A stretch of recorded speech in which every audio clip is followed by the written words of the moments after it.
father of modern psychology, once admitted that the greatest mystery he could never solve was a simple question.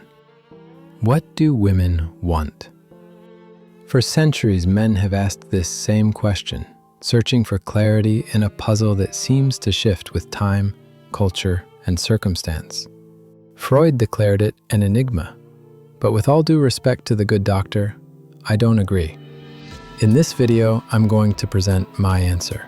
First, by explaining what women want in a timeless sense, something that has always been true. And then, by examining what women in today's modern world desire most. Let's begin. The universal answer. At the most fundamental level, women want what other women want. Strange as that sounds, it is true. Yet this answer feels incomplete because it creates a paradox. If women want what others want, then who sets the standard in the first place? To make sense of this, we must see female desire as something that emerges collectively, an instinct that's shaped by the cultural moment. Think of fashion. Designers in Milan or New York may set trends, but they don't decide which look will truly dominate. That final choice emerges from women themselves. One style catches fire, spreads, and suddenly becomes the standard. And once that standard is set, it becomes the measure by which all others are compared. That's why at any given time, women appear to dress alike, even though fashion keeps changing. The deeper psychology. A lot of female behavior is guided by norms, even though those norms are constantly shifting. It resembles a flock of birds, each one adjusting to the group, each one afraid of straying too far.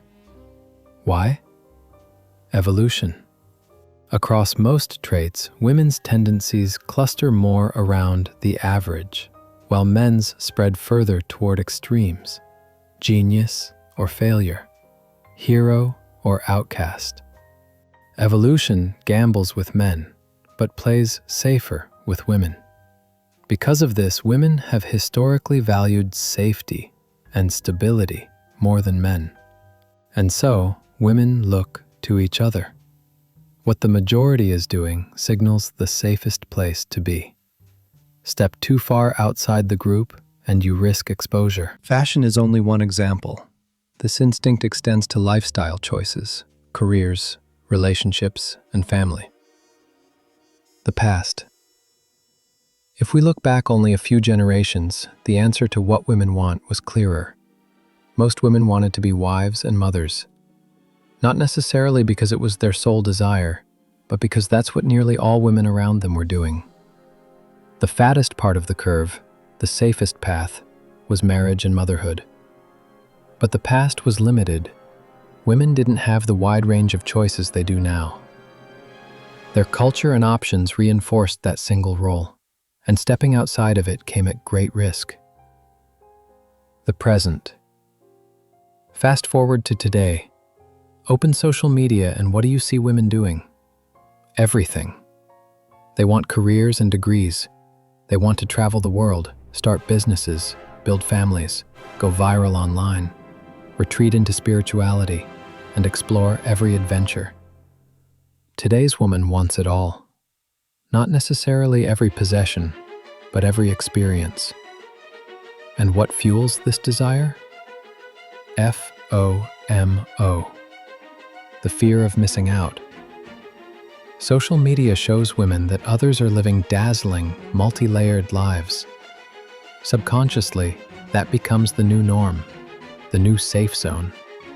And if she isn't doing it all, she risks feeling like she's falling behind.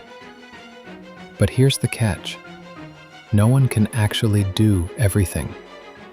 This is why so many women today wrestle with anxiety, stress, and dissatisfaction. They chase a moving target that cannot be fully reached. The modern dilemma. This FOMO-driven instinct also explains choices that puzzle men. For example, many women prioritize careers and personal experiences in their 20s, the very years when they're most biologically positioned for family. Men see this as a mistake, but for women, it feels logical. Starting a family early means closing doors to experiences that everyone else seems to be having. So the modern woman delays commitment, hoping to experience it all first. And yet, in doing so, she inevitably closes off other experiences later. The truth. The reality is this: women don't want literally everything. They want the things that other women, at scale, have decided are worth wanting. And those desires change with culture and time, just like fashion trends. So the ancient mystery has an answer. Women want what other women want. And today, that means doing as much as possible, experiencing as much as possible, before any door closes.